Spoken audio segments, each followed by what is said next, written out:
बात कर लेते हैं ऑटिज्म एंड एडीएचडी की। एडीएचडी मतलब attention deficit hyper activity disorder, और ऑटिज्म का मतलब आम भाषा में एक कॉमन सेंस ये बोलेगा कि ये बच्चा तो अजीब बात दिख रहा है, यानी कि कुछ लोग पागल भी बोलेंगे, क्योंकि उस बच्चे का जो बिहेवियर है एक नॉर्मल सोशल सेटिंग में फिट नहीं बैठ रहा।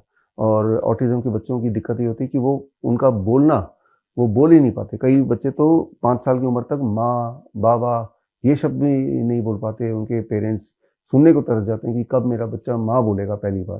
5 साल की उम्र तक, 7 साल की उम्र तक वो ब्रश खुद नहीं कर सकता, 8 साल की उम्र तक वो कपड़े अपने खुद नहीं पहन सकता, तो समझ लीजिए बच्चे को ऑटिज्म है। तो ये क्लियरली डिस्टिंक्ट होता है उसका एक बिहेवियर, जो टाइमलाइन है एक बच्चे का कि इतने साल में ये बच्चा ये कर पाएगा। और वो जब बिहेवियरल चीज़ नहीं दिखती है, जैसे आई कांटेक्ट, कि आप देखेंगे एक नया जन्मा बच्चा भी आई टू आई देखता है, लेकिन वो बच्चे कभी आंखों में आंखें डाल के नहीं देखेंगे। तो इस तरह के दीज आर कॉल्ड ऑटिज्म, यानी कि उनको जिंदगी भर उनको पूरा केयर चाहिए होता है, कोई ना कोई हमेशा पास में चाहिए होता है, बिकॉज उनको आसपास का में अपनी सेफ्टी का ध्यान नहीं रख सकते, बिकॉज उस माहौल को वो अपने आप से एसोसिएट नहीं कर पाते, वो लोनली रहते हैं, उनके दोस्त नहीं होते। और जो कोई पूछ रहा है तो उसका जवाब क्या देना है उनको नहीं पता चलता। बहुत बेसिक नीड बॉडी की जो होती है, कई बार भूख लगना, रात को सोना, इनमें भी उनको दिक्कत होती है। तो this is called autism. ADHD एक और रूप है कि बच्चा नॉर्मल तो दिखता है, नॉर्मल भी होता है, लेकिन हाइपर एक्टिव।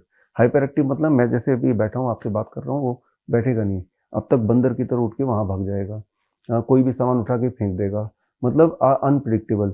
कोई अगर छत है, छत में छलांग भी लगा देगा, या छत में पतली दीवार है उसके ऊपर भी चढ़ जाएगा।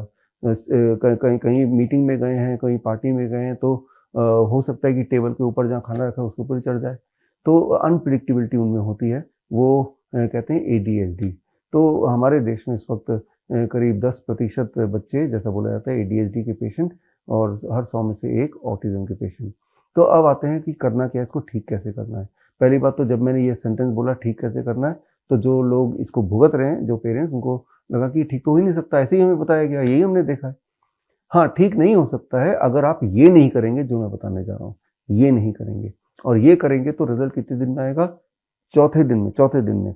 और अगर ये करते हैं जो मैं बताने जा रहा हूँ, चौथे दिन में रिजल्ट आए या ना आए, in both the cases right in the comment, right, कि नहीं आया भाई, हमने किया और आपने तो उल्टा सीधा बोला। आए तो भी बताइए, ताकि बाकी लोगों को इंस्पिरेशन मिले। तो पहला सबसे ज़्यादा इफेक्टिव ऑटिज्म एडीएचडी के बच्चों का वो है नीम थेरेपी। बहुत सिंपल है, हर 10 केजी पर 1 ग्राम नीम के पत्ते का पाउडर। नीम का पत्ता तोड़िए, 5-7 दिन धूप में सुखाइए, घर की मिक्सी में 2 मिनट में पाउडर बन जाता है, छान के एक डब्बे में डाल दीजिए। और मान लो 30 केजी का बच्चा है तो 3 ग्राम मतलब आधा चम्मच आपने नीम का पत्ते का पाउडर लिया, थोड़े गर्म पानी में ग्लास में कप में घोला, बच्चे को खाली पेट सुबह पिला दिया। पहले दिन, दूसरे दिन, तीसरे दिन, चौथे दिन तक माएँ बोलती हैं रोते हुए कि जिंदगी में पहली बार उसने माँ बोला। बच्चे 7वें दिन तक बोलते हैं कि वो कपड़ा खुद से पहनने लगा। 8वें दिन, 10वें दिन बोलते हैं कि अब पहली बार जिंदगी में ब्रश खुद से कर रहा है और आंखों में आंखें डाल के बात कर रहा है। तो कितने दिन में? 4 दिन से 10 दिन में ये सारे बदलाव क्लियरली दिखते हैं। स्कूल में 20 दिन में के बाद टेस्ट होता है तो वो 3rd नंबर पे बच्चा आ जाता है, यानी कि वो एक्सेल करने लगता है और सारी चीज़ लिख के आता है, टीचर बड़ी खुश हो जाती है। तो ये सारे रिव्यूज़ हमारे पेरेंट्स ऐसे बच्चों के मिलते रहते हैं हमें, और वो हम अपने जगह जगह सोशल मीडिया में डालते भी हैं। और खैर, तो नीम थेरेपी बड़ा सिंपल है, इसको करके देखिए, फ्री का है, घर पे आपको रिजल्ट मिल जाएगा, क्लियरली मिलेगा। लेकिन कितने दिन तक करना है?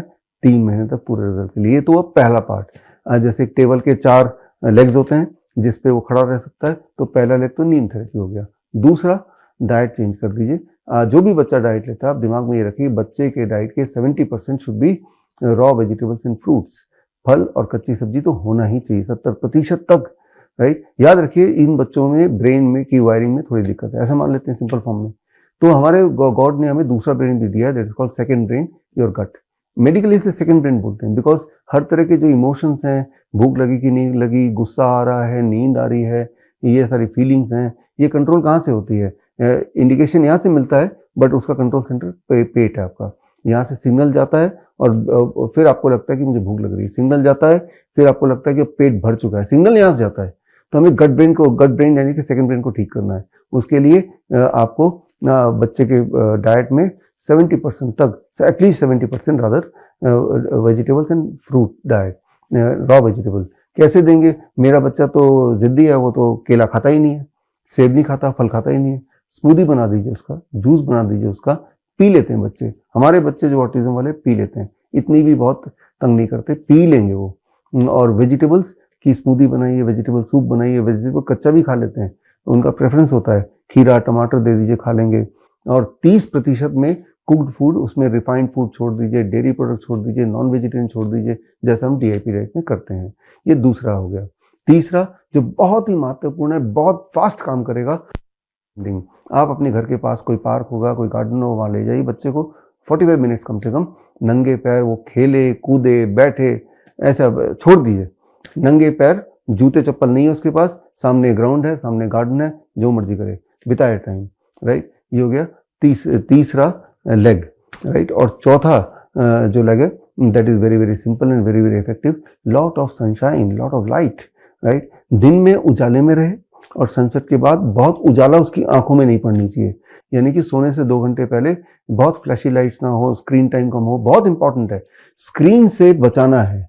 आप देखेंगे ऑटिज्म ADHD के बच्चे रैंडमली देखेंगे, उनके हाथ पे आईपैड या ये जो मोबाइल परमानेंटली रहता है, वो इलेक्ट्रोमैग्नेटिक फील्ड से घिरे रहते हैं। एक एक्सपेरिमेंट करके देखिए, जो बच्चा आपको लगता है सबसे ब्रिलियंट बच्चा है, उस बच्चे को पकड़िए, उसे बोलिए ये मोबाइल है, इसके साथ रोज 8 घंटे आपको बिताना है। 1 हफ्ते बाद वही बच्चा ADHD का पेशेंट बनता हुआ दिखेगा, एजिटेटिंग हो जाएगा, एग्रेशन बढ़ जाएगा, बात नहीं मानेगा, रेस्पॉन्ड नहीं करेगा, तो वही वाले सिम्टम हो जाएंगे जो ADHD वाले सिम्टम है। तो आजकल आप देखेंगे ADHD इतना बढ़ गया, लेकिन आप ये भी देखेंगे कि बच्चों में जो जमीन से जुड़ने वाली बात वो खत्म हो गई, पेरेंट्स की वजह से, हालात की वजह से, और साथ में स्क्रीन टाइम बहुत ज्यादा बढ़ गया, बेहद ज्यादा बढ़ गया, और जिससे एक नॉर्मल, अधिकतर पेरेंट बोलते हैं कि हमारा बच्चा पहले आई टू आई कांटेक्ट करता था, पहले बोलता था माँ बाप, पहले 1 to 10 सुनाता था, लेकिन धीरे धीरे ये सारी चीजें वो भूलता जा रहा है। तो समझ नहीं हुआ बात है कि धीरे धीरे अनजाने में आप कुछ ऐसा कर रहे हैं इंट्रोड्यूस, जिससे बच्चे का जो बुद्धि है वो मंद बुद्धि में कन्वर्ट हो गई। ये करके देखिए। बड़ी से बड़ी बीमारी का आसान से आसान इलाज घर बैठे ही हो सकता है। अधिक जानकारी के लिए कांटेक्ट करें nearest Dr. BRC clinic @ home।